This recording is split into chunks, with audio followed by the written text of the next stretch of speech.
बहरहाल शाम के 6 बज चुके हैं और दहाड़ का वक्त है।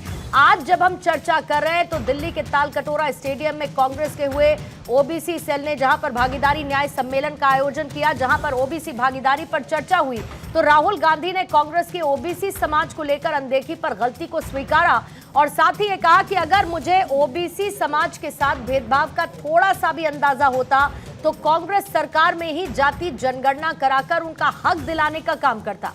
राहुल ने कार्यक्रम में सभी कांग्रेस शासित राज्यों में जाति जनगणना कराने की घोषणा कर दी। साथ ही यह भी कहा कि कांग्रेस पार्टी और मेरे काम में कमी रह गई है, मुझे ओबीसी वर्ग की जिस तरीके से रक्षा करनी थी मैंने नहीं की।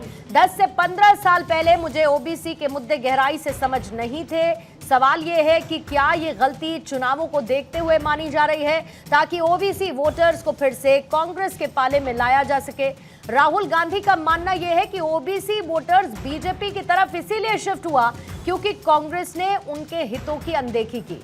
अब सवाल यह है कि राहुल गांधी के वादे पर ओबीसी कितना भरोसा करेंगे। आज दहाड़ में इसी पर चर्चा करने वाले हैं। पूछेंगे ओबीसी पर राहुल कूल, याद आई ऐतिहासिक भूल। हमारे साथ मेहमानों का खास पैनल मौजूद है और साथ ही स्क्रीन पर उन सवालों को भी रखेंगे जो आज चर्चा में रहने वाले हैं शामिल।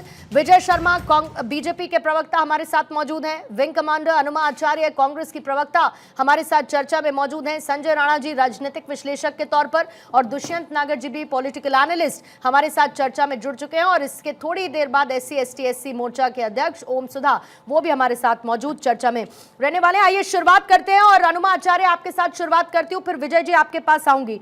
अनुमा जी, आज राहुल गांधी ने स्वयं ये कहा कि कैसे कांग्रेस के काल में एक बड़ी गलती हुई, ओबीसी की अनदेखी की गई।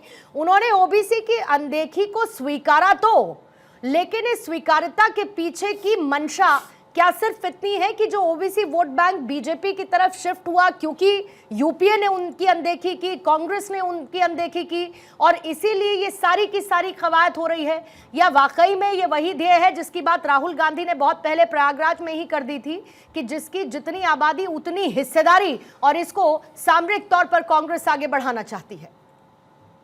पूर्णिमा जी, आपको, सबके दर्शकों को और सभी पैनलिस्ट को मेरा नमस्कार। दरअसल कांग्रेस बीच में कहीं ना कहीं ऐसा हुआ कि हमारी गति में ओबीसी बहुत फोकस में नहीं रह पाए। नहीं तो अगर हम शुरू से बात करें, 1951 से अगर हम बात करें तो एक 1953 में काका साहब कालेलकर आयोग बना था। उसने अपनी जब पूरी अनुशंसाएं प्रस्तुत की तो उसके साथ में एक बड़ी अनोखी बात हुई थी कि काका कालेलकर साहब ने ये कहा कि मैं इसकी कई अनुशंसाओं से खुद बहुत ज्यादा साबिका नहीं रखता। तब पंडित नेहरू ने एक 15(4) संविधान का अनुच्छेद 15(4) वो लेकर आए, जिसमें यह हुआ कि शिक्षा और रोजगार में भी ओबीसी को अधिकार मिलेगा, क्योंकि संविधान बात करता था केवल पार्लियामेंट में और असेंबली में, यानी विधानसभा और लोकसभा में संविधान आरक्षण की, ओबीसी की बात करता था। उसका तोड़ क्या निकाला गया, देखिए कितनी खूबसूरत बात है और ये समझना पड़ेगी सबको कि उसके बाद पंडित नेहरू ने केंद्र के लेवल पे तो उसको आगे नहीं बढ़ाया, लेकिन राज्यों को, सभी राज्यों को ओबीसी आरक्षण का अधिकार दिया। और मैं अपनी बात का प्रमाण देती हूं आपको याद दिलाऊं, सबसे पहले मोहनलाल कमेटी बनी थी आंध्र प्रदेश में, फिर उसके बाद देशमुख कमेटी बनी थी महाराष्ट्र में, गुजरात में बनी थी बख्शी कमेटी, फिर उत्तर प्रदेश में ब्रिजभान कमेटी, मुंगेरी लाल आयोग। तो इन सब को आप इकट्ठा करेंगे तो आप ये पाएंगे कि राज्यों के लेवल पर ओबीसी आरक्षण कांग्रेस की नीति रही है। आर्टिकल 15(4) इसका उदाहरण है, इसका प्रमाण है। और जो राहुल गांधी जी कह रहे हैं कि एक समय पर आकर इतना एहसास शायद कहीं ना कहीं छूटा जिसकी उन्होंने जिम्मेदारी ली है, क्योंकि शुरू से ही नीति हमारी रही है ओबीसी आरक्षण की। तो अगर राहुल गांधी जी आज उस बात की जिम्मेदारी ले रहे हैं, क्या बीच में कहीं हमसे ये हुआ कि एग्जैक्टली वो फोकस ओबीसी पर नहीं आ पाया, SC/ST दलित समाज पर वो रहा। और ये जो अगर अब जो हमारा है तो इसके बारे में वो बात कर रहे हैं, ये चुनावी नहीं, ये हमारी जड़ों से शुरू होती है बात। ये यहां पर आकर सिर्फ एक बीच में ठहराव, राहुल गांधी जी ने भी पाया कि उनकी समझ वैसी नहीं थी, क्योंकि भाई हर आदमी राजनीति में परिपक्व होता है। पार्टियां भी परिपक्व होती हैं, तो उसकी क्षमा मांगते हुए जो अब बात की जा रही है, जो जातिगत जनगणना हम ही लेकर आए, हम इसका कॉन्सेप्ट लेकर आए। भारतीय जनता पार्टी ने सिर्फ इसको 30 अप्रैल को इसी साल बीच पहलगाम हमले के वो सब जब हमारे यहाँ क्रूर हमला हुआ था, उस समय उसने घोषणा की। क्या वाकई भारतीय जनता पार्टी इस तरह का आरक्षण इस तरह की जाति जनगणना करवा पाएगी? क्या हमारे तेलंगाना मॉडल का कहीं पर भी कोई उसके आसपास का भी काम कर पाएगी? तो मैं आपको बहुत स्पष्ट बताना चाह रही हूं कि भारत की स्वतंत्रता के बाद से, संविधान की निर्माण के बाद से ओबीसी आरक्षण हमारे लिए फोकस रहा था। एक जगह पर आकर जहां पर इसमें थोड़ी, क्योंकि आपको यह भी याद दिला कि पहला ओबीसी मुख्यमंत्री वसंत दादा नाइक महाराष्ट्र में बने थे, कांग्रेस ने ही बनाया था, तो कांग्रेस के मुख्यमंत्री थे और वो 10-12 साल रहे थे। तो ये सारी चीजें बताती हैं कि कांग्रेस चुनावों के कारण नहीं, लेकिन अपनी ही नीतियों से जहां हमारी दूरी हुई उसी को हम वापस ला रहे हैं और कुछ नहीं कर रहे हैं। ठीक है, लेकिन तो ये कहने वाले ये भी कहते हैं अनुमा आचार्य कि नैरेटिव बदलने के लिए जाति का कार्ड खेलना राहुल गांधी की एक पुरानी रणनीति है। वो पहले भी ये कर चुके हैं और वो आज भी कह रहे हैं। और पूछने वाले सवाल ये भी पूछते हैं कि जब सत्ता में रहते हुए ओबीसी के लिए कुछ नहीं किया, तो सत्ता से दूर रहते हुए क्या यह सत्ता की भूख है जब राहुल गांधी को ओबीसी की याद आ रही है? विजय जी आपके पास एक मिनट मुझे इस पे कहने दीजिए। देखिए, आप इतिहास नहीं बदल सकते ना, क्योंकि ये तो अभी का इतिहास है, सबने देखा है। अगर इतिहास में 1947 के बाद से और 1960 तक आपको इसके सारे प्रमाण हम दे रहे हैं, तो अब ये कैसे कह सकते हैं कि ये सत्ता की भूख है और इस तरह की बात है? और एक बहुत अच्छी बात पूर्णिमा जी आपको भी समझना चाहिए, अगर कोई ये कहता है कि मैं अपनी गलती स्वीकार करता हूं, वो बहादुर होता है, वो साहसी होता है, वो बदलाव की इच्छा रखता है। जबकि भारतीय जनता पार्टी और खासतौर पर प्रधानमंत्री मोदी, आज तक उन्होंने इतनी गलतियां की हैं, इंक्लूडिंग ऑपरेशन सिंदूर, इंक्लूडिंग अग्निपथ स्कीम, उन्होंने कभी अपनी कोई गलती नहीं स्वीकारी। तो बदलाव कैसे होगा? बदलाव तब होता है जब अपनी गलती स्वीकार करते हैं। आप एक इंसान है, इंसान के लिहाज से इस बात को देखिए। ठीक है विजय जी, आप व्यावहारिक बता चुकी है बीजेपी जातिगत जनगणना को। आज जब राहुल गांधी ओबीसी की बात करते हैं, ओबीसी वर्ग को पिछले 21 सालों से जो नहीं मिला उसको देने की बात करते हैं, उनकी दिक्कतों को समझने का आज वो दावा करते हैं और गलती भी स्वीकार करते हैं। बीजेपी को आखिर किस बात का डर है जातिगत जनगणना से, जिसको आप न सिर्फ अव्यावहारिक बताते हैं बल्कि सामाजिक विभाजन के तौर पर भी कोट करते हैं? देखिए पूर्णिमा जी, कुछ तो मैं करेक्ट कर दूं पहले, जो इन्होंने कांग्रेस प्रवक्ता ने बोला है, इन्होंने काका कालेकर की रिपोर्ट का वो किया, तो जरा ये भी बता दें कितने साल तक इन्होंने दबा के रखी। और 30 साल बाद जब मंडल कमीशन कब बना? 1977 में, जब गैर कांग्रेसी सरकार थी। और उसको लागू कब किया गया? जब गैर कांग्रेस सरकार थी, दोनों बार भारतीय जनता पार्टी की समर्थित सरकार थी। तो इनका चाल चरित्र और चेहरा ये है। और राजीव गांधी जी ने संसद के पटल के ऊपर जब हमने 27% आरक्षण दिया ओबीसीओ को, हमारी समर्थित सरकार थी, तो भरपूर विरोध किया इन्होंने। विरोध किया ये था। अब ओबीसी को संवैधानिक दर्जा देने का काम किसने किया? हमने किया। नवोदय विद्यालय जो है और सेंट्रल स्कूल है, उसमें आरक्षण देने का काम किसने किया? मोदी सरकार ने किया। दूसरा मैं बताना चाहता हूँ, ये ओबीसी की बात करते हैं, 2011 में जनगणना कराई थी इन्होंने, तो आंकड़े जारी क्यों नहीं किए इन्होंने? तो आपने भी तो 2015 से अब तक आंकड़े जारी नहीं किए सर। अगर कांग्रेस आंकड़े दबाकर बैठ गई तो बीजेपी भी तो आंकड़े दबाकर बैठी ना सर। मैं मानती हूं कि आप उन आंकड़ों का मैं ये मानती हूं कि आप उन आंकड़ों का इस्तेमाल करते होंगे। मैं ये मानती हूं कि उन आंकड़ों आधारित आप योजनाओं को आगे बढ़ाते होंगे। मैं ये भी मानती हूं कि जब सबका साथ, सबका विकास, सबका विश्वास की बात करते हैं, आप उन नंबर्स का इस्तेमाल करते होंगे। लेकिन अगर कांग्रेस ने वो आंकड़े जारी नहीं किए तो क्या बीजेपी ने कर दिए? क्या बीजेपी ने भी तो नहीं किए ना। पूर्णिमा जी, हम तो ले आए ना, ये तो बता दिया कांग्रेस प्रवक्ता ने भी कि हम कराने जा रहे हैं, समय हो गया। दूसरा मैं इनकी कुछ बातें बता देता हूं। इन्होंने कहा कि अभी हमें माफी मांगी। ये इन्होंने माफी नहीं मांगी है। ये राहुल गांधी जी के नेतृत्व में भी सरकार चली थी, वो अध्यक्ष भी रहे, उपाध्यक्ष भी रहे 10 साल तक। ये कैसी गलती है? गलती तो ये होती है मुंह से कुछ निकल गया 2 दिन के लिए, 3 दिन के लिए। अरे जब आपको जनता ने सबक सिखा दिया, 90 इलेक्शन आप हार गए, छोटे बड़े लोकसभा विधानसभा के, तब आप देख रहे हो, तब आप समझ चुके हो कि हाँ जनता समझ चुकी है। अब आप ज्यादा दिन बेवकूफ नहीं बना सकते हो। अच्छा, मैं इनको चुनौती देता हूँ, आप मुझे बताइए, इनकी 2004 से 14 के बीच में सरकार रही, कितने ओबीसी मंत्री थे? आज हमारा प्रधानमंत्री है, राष्ट्रपति हमारी आदिवासी है, बताइए ना। विजय जी, मैं पॉलिटिकल रिप्रेजेंटेशन के आंकड़े दूंगी तो आपके थोड़े कम पड़ जाएंगे। देखिए पूर्णिमा जी, बात इनकी हो रही है, आंकड़े की बात करेंगे तो मैं पूरे आंकड़े दूंगी, लेकिन फिर पॉलिटिकल रिप्रेजेंटेशन में आपके आंकड़े कम पड़ जाएंगे सर। देखिए कांग्रेस से तो हमारे अच्छे आंकड़े हैं, किसी भी क्षेत्र में ले लीजिए। हमने क्रीमी लेयर का 6 लाख से बढ़ा के 8 लाख किया है। ओबीसी को संवैधानिक दर्जा हमने दिया है। कहां हमने मान सम्मान नहीं दिया। अब इन्होंने बात की कि यूनिवर्सिटी में वहां प्रोफेसर नहीं है। अरे भाई, प्रोफेसर बनता कैसे है? उससे पहले तो 2 सीटें और होती हैं, असिस्टेंट प्रोफेसर की होती है, उससे पहले एक और होती है, तब प्रोफेसर बनते हैं। तो आप पहले ज्ञान तो ले लीजिए। तो जो मर्जी ये कहते हैं सेक्रेटरी की बात करती है, आईएएस ऑफिसर कब के? अभी जो सेक्रेटरी बनते हैं भारत सरकार में कब के चल रहे हैं? अभी फॉरेन सेक्रेटरी या कोई भी हमारे होम सेक्रेटरी वगैरह कौन से बैच के हैं? जब राजीव गांधी जी की सरकार थी। तो ये कहना क्या चाह रहे हैं? हर लेवल पर जवाहरलाल नेहरू जी, इंदिरा गांधी जी, राजीव गांधी जी और राहुल गांधी जी भी, जब इनकी सरकार थी 2014 तक आपने कुछ नहीं किया, और आज आप सत्ता पाने के लिए झूठी झूठी बातें कर रहे हो। ये सच्चाई इनकी जबान पर आ गई कि हमने ओबीसी के लिए कुछ नहीं किया। चलो, ये सच्चाई तो इन्होंने मानी, दबाव में ही सही मानी, लेकिन आज वो सच्चाई, जब पहले तो ये कहते थे, सीना तान के कहते थे हमने तो बहुत कुछ किया है, अब सच्चाई आ गई कि यस, मोदी जी ने किया, इन्होंने कुछ नहीं किया ओबीसी के लिए। तो हम जो काम करते हैं वो दिखाते भी, और हमारे लिए तो ज्ञान, हमने पहले ही बताया था, हमारे 4 जातियां जो थी वो, उसमें सब कुछ यही आता है। ये तो कांग्रेस पार्टी है सत्ता हटाने के लिए। अब दूसरा मैं बताता हूं, तेलंगाना का नाम लिया इन्होंने। तेलंगाना, कर्नाटका, ओबीसी का आरक्षण किसने छीना? इन्होंने छीना। छीन कर किसको दे दिया? मुस्लिमों को दे दिया, मुस्लिम तुष्टिकरण के लिए। जरा बता दीजिए, वो जातियां जो इन्होंने घुसाई मुस्लिमों की, वो मैंने घुसाई क्या? बीजेपी ने घुसाई क्या? गैर संवैधानिक। विजय जी, बस एक जवाब दे दीजिए मुझे, फिर उसके बाद अनुमा जी आपके काउंटर लेके बाकी मेहमानों के पास जाऊंगी। अगर राज्य आगे बढ़ रहे हैं जातिगत जनगणना को लेकर, तो केंद्र पीछे क्यों हट रही है?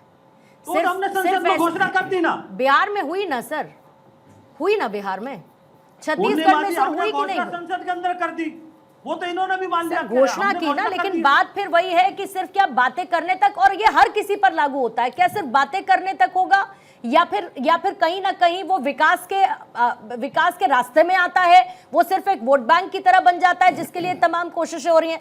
अनुमा जी जवाब दीजिएगा जरा, फिर उसके बाद मैं बाकी लोगों के पास जाऊंगी जल्दी से। देखिए, बहुत सारी चीजों में बीजेपी के प्रवक्ता ने भ्रम फैलाया।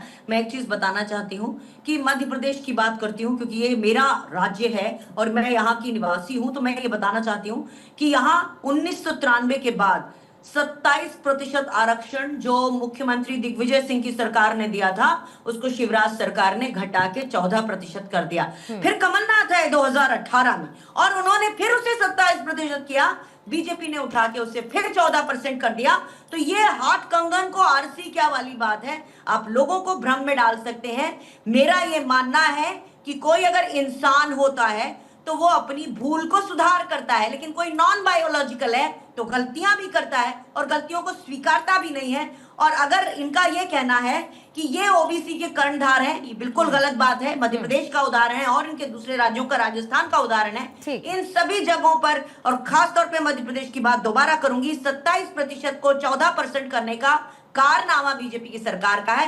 इस वक्त अभी 2-3 साल पहले की भी बात है कि जो उन्होंने 27% को घटाकर 14% किया। तो जो सामने दिख रहा है उससे ज्यादा क्या प्रमाण हो सकता है? और दूसरी चीज, आप जाति जनगणना कराकर दिखाइए, खाली शब्द नहीं बोलने हैं आपको, तो उसमें हमेशा प्रॉब्लम है और आप नहीं कराएंगे, क्योंकि आपके वो जिस तरह का आपका ब्राह्मणवादी और वैश्यवादी और वो ठाकुरवादी जो आपकी पार्टी का रूल है, उस हिसाब से आप जाति जनगणना करवाने में आज भी कंफर्टेबल नहीं है। ठीक है, 10 सेकंड में विजय जी, 10 सेकंड में। इन्होंने मध्य प्रदेश का नाम लिया। शिवराज सिंह चौहान हमारे ओबीसी कितने साल तक मुख्यमंत्री रहे? आपके दिग्विजय सिंह कौन थे? आपके कमलनाथ कौन थे?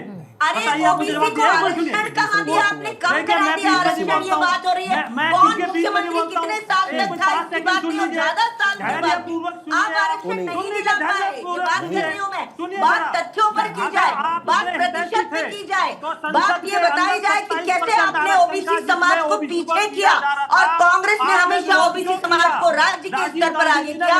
ये सामने सामने की बात है। विजय शर्मा जी, प्रमाण के साथ हम बात करते हैं। इस तरह से यहाँ बीच में वहाँ की टोका बात टाकी नहीं करने करना की है। आदत नहीं है। बात मैं वो किसी के करिए बीच कि में नहीं जो बोलता। अनुमा जी, मैं उम्मीद करता हूँ अनुमा जी, वन बाय वन, अनुमा जी एक एक करके, अनुमा जी एक एक करके, ठीक है। आप लोग नंबर्स की बात कर रहे हैं, मैं संजय जी के पास आना चाहूंगी, फिर दुष्यंत जी आती हूँ सर।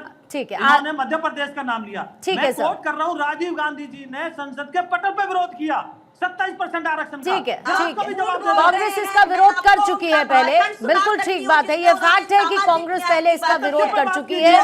मंडल आयोग की सिफारिशों को पूरी तरीके से लागू नहीं किया गया, नजरअंदाजी की गई, और इसी बात को राहुल गांधी ने माना है सर, इसी बात को राहुल गांधी ने विजय जी माना है। मैं उसी की बात कर रही हूं, मैं आती हूं। संजय राणा जी आपके पास आते हैं। दो राष्ट्रीय दल जितने भी हैं वो ओबीसी के नाम पर एक पॉलिटिक्स करते हुए नजर आ रहे हैं। आपको लगता है कि ये क्लियरली वोट जुटाने का आधार बनकर सामने एक बार देखने को मिल रहा है, या वाकई में ओबीसी को लेकर अचानक से चिंता होने लगी है? और अगर आज भी हम जाति आधारित पॉलिटिक्स की बात करते हैं, जिसकी जितनी आबादी उतनी हिस्सेदारी की बात करते हैं, तो ये क्या विकास की राह में रोड़े अटकाने, एक प्रोग्रेसिव सोच को रिग्रेसिव बनाने जैसा नहीं है, या ये इंपॉर्टेंट कंसीडर करते हैं आपकी होना चाहिए? Good evening Purnima, good evening my fellow panel. देखिए ऐसा है कि अगर राहुल गांधी जी का विवेक जाग गया और वो बोल रहे हैं कि माफ़ी मांग रहे हैं, तो मैं बड़े अच्छा लगा।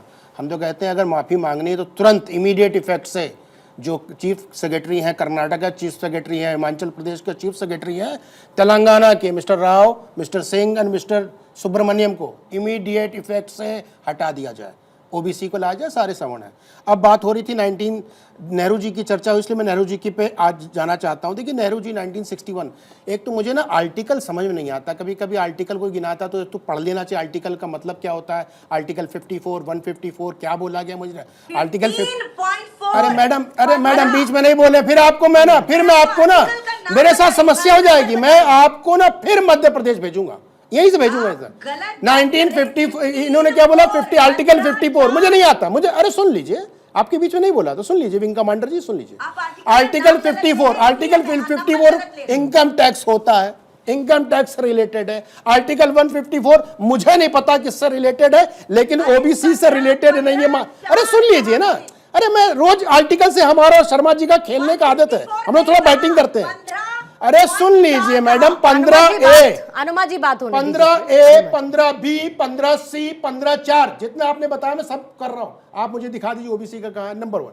नंबर 2, देखिए नेहरू जी ने 1961 में एक पत्र लिखा था अपने सारे चीफ मिनिस्टर से, और उन्होंने क्या कहा था, stating he wants India to be a first class country in everything. Nehru, he added, the moment we encourage second rate, we are lost, he added. उन्होंने चिट्ठी लिख के बोला था कि मैं सेकंड क्लास सिटीजनशिप इसमें नहीं चाहता हूं, मैं देश को फर्स्ट क्लास सिटीजन बनाना चाहता हूं, और देश को एक नंबर का बनाना चाहता हूं कि ना कि 2 दर्जे का। ये हो गया आपके नेहरू जी की बात। अब आते हैं ओबीसी पे। देखिए राजीव गांधी ने क्या सबको पता है, काका केलकर कमेटी क्या हुआ सबको पता, सबको सारे आंकड़े पता। देखिए ये सब कुछ नहीं है, किसी भी ओबीसी से, किसी भी सवर्ण से, सीबीसी शेड्यूल कास्ट से किसी भी देश का विकास नहीं हो सकता। ये बताइए कि देश के विकास में योग्य व्यक्तियों का आना जरूरी है कि ओबीसी या आरक्षित व्यक्तियों का आने का जरूरी है? नहीं, योग्यता अलग है, आरक्षण अलग है। हम कहते हैं आरक्षण दीजिए, लेकिन आप सिर्फ आरक्षण चिल्ला रहे हैं। क्यों चिल्ला रहे हैं? पहले अपनी जाति तो खुद आपको पता नहीं, मान्य हो रहा, आपको अपनी जाति पता नहीं, दूसरों की जाति पूछ रहे हैं। नंबर 2, आपकी अपनी पार्टी उस जातियों को इंप्लीमेंट नहीं करा रही है। हम तो बार बार बोल रहे हैं, 3 इनके स्टेट है, तीनों स्टेट में मेरे को बता दे चीफ मिनिस्टर, 3 स्टेट के चीफ सेक्रेटरी बता दे, चीफ सेक्रेटरी के अंदर जितने भी 5 सेक्रेटरी हैं नाम बता दे, पांचों के 5 नाम, यानी 5 या 15 हो गए।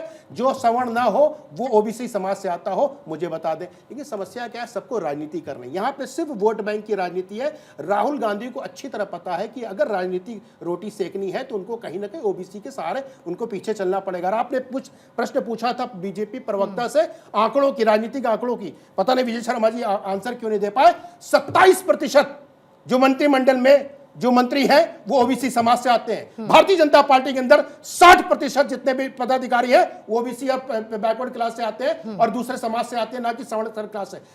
नो डाउट कहा जाता है भारतीय जनता पार्टी को सवर्णों की पार्टी, लेकिन आज वो नहीं है, आज वो बैकवर्डों की पार्टी है और बैकवर्ड ही चला रहे हैं, यानी नरेंद्र मोदी चला रहे हैं। तो ये देखना पड़ेगा कि कहां पे क्या हो रहा है, कथनी और करनी में कितना अंतर है। तो ये भ्रमित करने वाला है। इनको, राहुल गांधी को देश के विकास से कोई मतलब नहीं है। राहुल गांधी को, इससे कांग्रेस को इसको मतलब नहीं कि देश का विकास हो रहा है या नहीं हो रहा है। ये बता दीजिए भाई, आपने स्टेट में क्यों नहीं कर पा रहे? 2-2, 3-3 साल की सरकार हो गई, करना चालू कर दो ना। आपने आंकड़े देखिए, पहले भी जाति पूछी जाती थी, आज भी जाति पूछी जाती है, पब्लिश नहीं होती, वो अलग विषय। 2011 में भी हुआ था और सरकार को पब्लिश कर दे, वो योजनाओं के लिए तो अच्छा होता है, लेकिन आप जाति पे कहीं ना कहीं देश को अगर रोकोगे तो देश तरक्की से रुक जाएगा। और मैं नेहरू जी की बड़े सम्मान करता हूं, नेहरू जी के साथ खड़ा हूं। उन्होंने बोला था देश को हमें बनाना है, देश को बनाना एक। आइए वापस चर्चा की तरफ लौटते हैं और दुष्यंत जी आपके पास आते हुए, जाति आधारित राजनीति पूरी हो सकती है। इंदिरा गांधी के काल का भी मैं जिक्र कर लूं तो उन्होंने कहा था जात पर ना पात पर हाथ मोहर लगेगी हाथ पर। फिर उसके बाद तस्वीरें बदली, जाति आधारित राजनीति। बिहार के चुनाव आने वाले हैं, वहां पर जातिगत जनगणना एक बड़ा मुद्दा है। राहुल गांधी इसे बार बार उठाते रहे, लेकिन जाति आधारित हकीकत आज भी जिंदा नजर आती है। राहुल गांधी का ये गलती स्वीकारना, ओबीसी वोट बैंक का बीजेपी की तरफ शिफ्ट हो जाना, बीजेपी का इसे अव्यावहारिक बताना, ये ओबीसी समाज के लिए आपको फायदेमंद नजर आता है? उससे इनका नुकसान है? या जब बात होती है आर्थिक आरक्षण की या आर्थिक आधार पर लोगों को आगे बढ़ाने की, विकास की राह पे, वो ज्यादा आपको प्रैक्टिकल अप्रोच नजर आती है? देखिए जी, आर्थिक आधार पे जो आरक्षण सुनिश्चित हुआ है उसमें तो ओबीसी और एससी एसटी का भागीदारी है ही नहीं। दूसरी बात आपने कहा जाति की, ओबीसी में जो सी है, मेरे को लगता है लोग उसे कास्ट समझते हैं, वो कैटेगरी है, वर्ग है। अन्य पिछड़ा वर्ग, अन्य पिछड़ा वर्ग के लिए जैसे शुरू में बात हुई, काका कालेलकर के ऊपर बात हुई। काका कालेलकर साहब जब पूरे देश में अध्ययन कर रहे थे विभिन्न विभिन्न जातियों का, अलग अलग वर्गों का, कि उनकी राजनीतिक, शैक्षिक, समाज में आर्थिक रूप से क्या स्थिति है, देश के हालात बदले। पहले चाइना युद्ध हुआ, फिर पाकिस्तान के साथ युद्ध हुआ, उसके बाद नेहरू जी, उसके बीच में नेहरू जी के देहांत हो गया, फिर लाल बहादुर शास्त्री जी का देहांत हुआ, इंदिरा जी पावर में आई, फिर पाकिस्तान के साथ युद्ध हुआ, फिर इमरजेंसी हुई, फिर देश में एक राजनीतिक उठापटक, और 20 साल तक आप देखेंगे उस दौर को युद्ध और अनिश्चितताओं से भरा हुआ दौर था। कांग्रेस पार्टी ने जानबूझ के कभी ओबीसी के अधिकारों को दबाने का या डिले करने का काम नहीं किया। मंडल आयोग की सिफारिशों को राजीव गांधी जी हिस्सों में करके लागू करना चाहते थे। जो पंचायती राज कानून बना उसमें ओबीसी वर्ग को उन्होंने आरक्षण देने का कार्य किया। ग्राम प्रधान, बीडीसी, जिला पंचायत चेयरमैन, जितने भी चुनाव हुए वो राजीव जी का ही कार्यकाल था। जब ओबीसी वर्ग का राजनीति में प्रतिनिधित्व सर्वाधिक बढ़ा, वो नीचे से उन्होंने बेस से काम किया। दूसरा, विजय जी ने कहा कि भाई वीपी सिंह साहब ने आरक्षण दिया और हमारा उनको समर्थन था। सर, आपने समर्थन विड्रॉ कर लिया था। जिस दिन आरक्षण दिया, घोषणा की, उसके बाद में उसे अमली जामा पहनाने का काम नरसिम्हा राव जी की सरकार ने किया। शिक्षा में आरक्षण कांग्रेस की सरकार ने दिया, आपने तो विरोध किया, और पहला प्रधानमंत्री भारतीय जनता पार्टी ने नहीं बनाया ओबीसी वर्ग का। पहला प्रधानमंत्री भी देश में बनाने का काम कांग्रेस पार्टी ने श्री देवेगौड़ा जी को भारत के प्रधानमंत्री के रूप में 152 सांसदों के समर्थन के बाद में 7 रेस कोर्स रोड में भेजने का काम कांग्रेस पार्टी ने किया। पिछड़ों के लिए, दलितों के लिए, वंचितों के लिए, आदिवासियों के लिए, जो समाज में हाशिए पर है, उसका कर्जा माफ करने का काम 74,000 करोड़ रुपया 2009 की चुनाव से पूर्व में कांग्रेस पार्टी ने किया। विजय जी, आप बात करते हो आर्थिक आधार पे, आप सारा कर्जा तो बात करते हो, माफ करते हो उद्योगपतियों का। आपने बताइए कितने किसानों का, गरीबों का, दलितों का, वंचितों का, आदिवासियों का कर्जा माफ किया आपकी सरकार। देखिए झारखंड में, छत्तीसगढ़ में किस तरह से ग्राम पंचायत की बिना अनुमति के प्रस्ताव पारित किए हुए कैसे जमीनों का अधिग्रहण करके और किस प्रकार से चंद पूंजीपतियों को देने का काम कर रही है। ये देश जानता है। तथ्यों को घुमा फिरा कर, जैसे हमारे राणा जी ने कह दिया 60% भारतीय जनता पार्टी में ओबीसी की भागीदारी है? मैं कह रहा हूं आप अपने तथ्यों को जांचिए, आप इसका फैक्ट चेक करेंगे तो इसमें आपको बहुत अंतर मिलेगा। 2 नेता उभरे ओबीसी के, पहले कल्याण सिंह जी बड़े नेता थे भारतीय जनता पार्टी में, उनको किस तरह से किनारे लगाने का काम भाजपा ने किया, विजय शर्मा जी जवाब नहीं दे पाएंगे आप। दूसरी उमा भारती जी, उनको तुरंत सत्ता से बेदखल करने का काम किया। आज आप कह रहे हैं कि हम ओबीसी के खैर ख्वाह हैं, ओबीसी के लिए आपने कुछ नहीं किया। जो स्वयंस्फूर्त आपकी पार्टी के अंदर नेता उभरे थे उनको भी आपने नेतृत्व करने का अवसर नहीं दिया। ये पूरा देश जानता है और ये ओबीसी वर्ग के साथ सच्चाई है। मैं जवाब लेती हूँ विजय जी से इसका। अनुमा जी मैं बस आपके पास भी आ रही हूँ, लेकिन सर अगर फिर से भारत वर्ग आधारित राजनीति की तरफ जाने लगेगा तो ये लोकतंत्र की मजबूती या लोकतंत्र के लिए खतरा नजर आएगा? बहुत सिंपल सा मेरा मैं आपका पर्सपेक्टिव इस पर जानना चाहती हूँ, अगर वापस से हम इस पर लौटने लग जाए तो। दुष्यंत जी, अगर वर्ग आधारित की तरफ हम जाने लगे एक बार फिर से, तो क्या ये लोकतंत्र की मजबूती नजर आएगी, लोकतंत्र के लिए खतरा नजर आएगा? हमें जब शरीर के किसी अंग में कोई विशेष रोग हो जाता है तो उस अंग को हमें विशेष दवाई देनी पड़ती। समाज का एक वर्ग अब अति पिछड़ा है, हर तरीके से अति पिछड़ा है। राजनीति में उनकी भागीदारी नहीं है। प्रोफेसर कितने हैं गिनती करा लीजिए, करोड़पति अरबपति कितने गिनती करा लीजिए, संख्या शून्य है। ओबीसी की बहुत सी ऐसी जातियां हैं। अब सर करोड़पति और अरबपति तो ओबीसी हैं इसलिए या सवर्ण नहीं, मैं देखिए अवसर मिलेंगे तभी आगे बढ़ेंगे, वो अलग बात है। तो आप ये कह रहे हैं कि अवसर ही नहीं मिलते इनको, अवसर नहीं मिलता। कई जातियां ऐसी हैं ओबीसी में जिनका भारत आजाद होने के बाद आज तक कोई आईएएस ऑफिसर ही नहीं हुआ। ठीक है, आपने ऑब्जेक्शन किया था संजय जी के कुछ आंकड़ों पर, मैं उसके बाद फौरन विजय जी अनुमा जी आपके पास। बिल्कुल इन्होंने बोला कि मेरे जो आंकड़े हैं 60% वाला भारतीय जनता पार्टी के पूरी पार्टी की बात कर रहे हैं, उठा के देख लीजिए 60 से 61% जो है ओबीसी बैकवर्ड क्लास या दूसरे जो वर्ग है उनसे आते हैं, मिलीजुली है। अब मैं आता हूं, इन्होंने बोला कि एक अच्छी बात अभी लास्ट में इन्होंने बोली थी कि इंडस्ट्रियलिस्ट नहीं हो पा रही। ये बताइए कि आप किसी को कैसे इंडस्ट्रियल बना सकते हो, आप किसी को एंटरप्रेन्योर कैसे बना सकते हो? बिल्कुल आप इस किसी भी व्यक्ति को आईआईटी में दाखिला दिला सकते हो, लेकिन आप उसको विवेक कैसे जगा सकते हो? हाँ। ये बताइए, उसके लिए आपको खुद जाग दूंगा। हाँ बिल्कुल, उसके लिए आपको खुद लोन ही नहीं देता। अरे लोन ही नहीं देता। उद्योग कैसे लगाएंगे भाई साहब? उद्योग कैसे लगाओगे? ओबीसी के वर्ग भाई साहब ये बताइए, आप बताइए।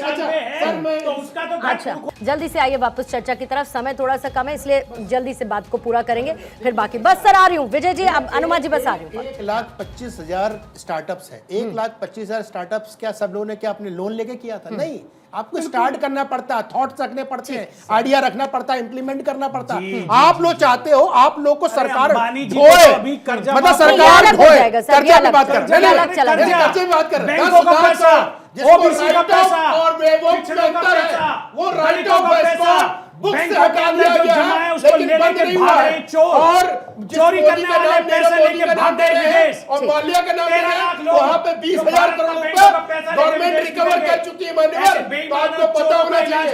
आप चाहते हो सरकार आपको पाले, सरकार आपको खिलाए, सरकार आपको एंटरप्रेन्योर बनाए, सरकार आपको पैसा दे। आज बात दुष्यंत जी, राणा जी, दुष्यंत जी एक सेकंड सर सुनिए, एक सेकंड संजय राणा जी एक सेकंड। दुष्यंत बैसाखी के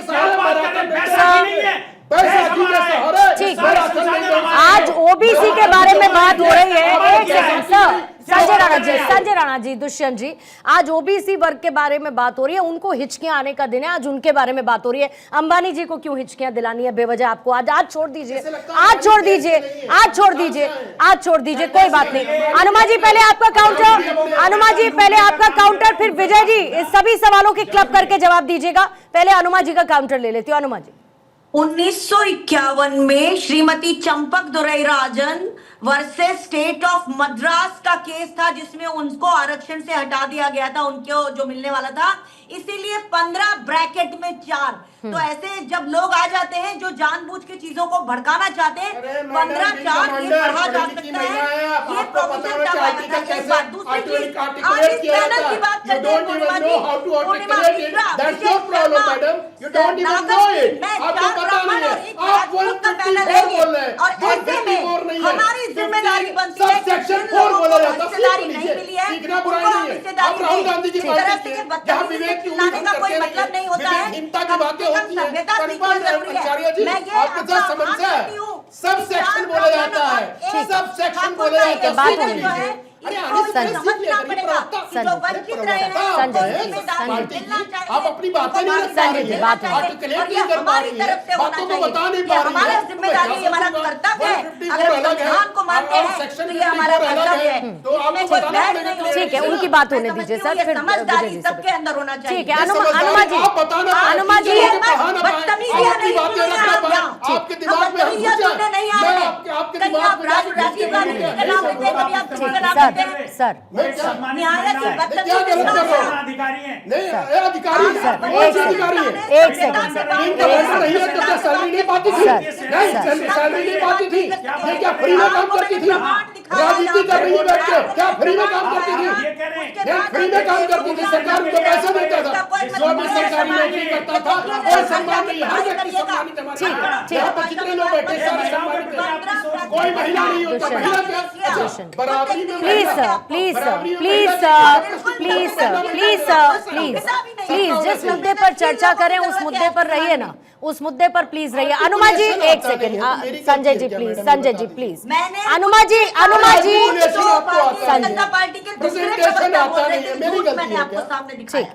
ठीक है, एक सेकंड अनुमा जी, 30 सेकंड्स का टाइमर रख रही हूँ, प्लीज अपनी बात को उसी 30 सेकंड में क्लोज करेंगे। अनुमा जी 30 सेकंड्स।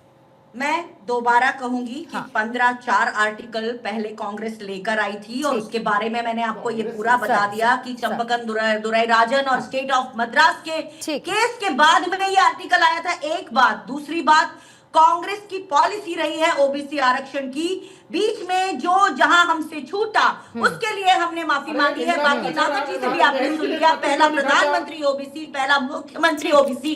ठीक है, पुरानी गलती की संजय जी बात करके आगे बढ़ने की भी तो बात कर रहे हैं ना। ठीक है, वो उससे आगे बढ़ने की बात भी तो कर रही है। ठीक है, विजय जी, बाबा साहब भीमराव अम्बेडकर को उनकी मृत्यु हो गई, विजय जी,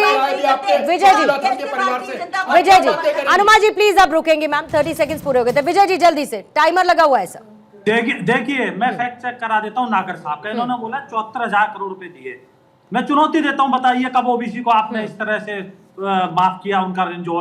अब मैं आपको तथ्य के आधार पे बताता हूँ, हमने 53 करोड़ लोगों को ऋण बांटा है विदाउट गारंटी के, और वो भी कितने 33 लाख करोड़ रुपए हमने बांटे 53 करोड़ लोगों को। बताइए आप कैसे बातें करते हो? आप कहते हो उमा भारती हटाने की, उमा भारती हटा के किसको बनाया? शिवराज सिंह चौहान, जो 14-15 साल चीफ मिनिस्टर है, वो भी एक ओबीसी नेता थे। तो श्रीमान ऐसे मत कहिए। और आपको याद नहीं है, कार्लेकर हो चाहे अपना ये दूसरी वाली मंडल कमीशन हो, वो लटकाने और भटकाने का काम कांग्रेस ने किया। तो आप जो बातें करते हैं कांग्रेस अभी सारे हैं। और दूसरी अनुमा जी कहती हैं सर टाइम नहीं, मैं बताता हूं टाइम नहीं है, सर टाइम नहीं है मेरे पास।